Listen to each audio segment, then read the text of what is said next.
Hello বন্ধুরা, আজ আমরা এসেছি তারাপীঠে মার পুজো দেবো বলে।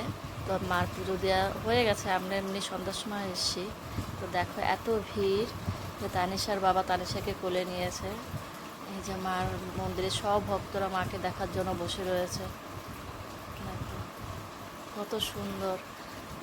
সন্ধ্যার সময় মার আরতি হয়, তখন মার দরজাটা খুলে দেয় আর সবাই দেখার জন্য বসে রয়েছে।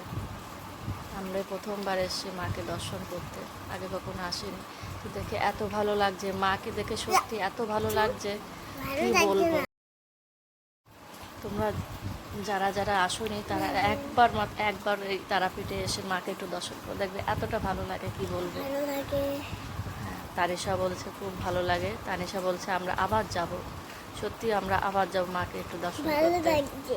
মাকে যতই দেখি আমি দুবার আমরা মাকে পুজো দিয়েছি। আমি দিয়েছি, ওরা একবার করে দিয়েছে, আমি মাকে দেখার জন্য আর একবার আমি গিয়েছি মাকে একটু দেখবো বলে। ওই যে হলুদ মন্দিরটা, ওই মন্দিরটার মা থাকে। ভালো লাগছে। হ্যাঁ, খুব ভালো লাগছে।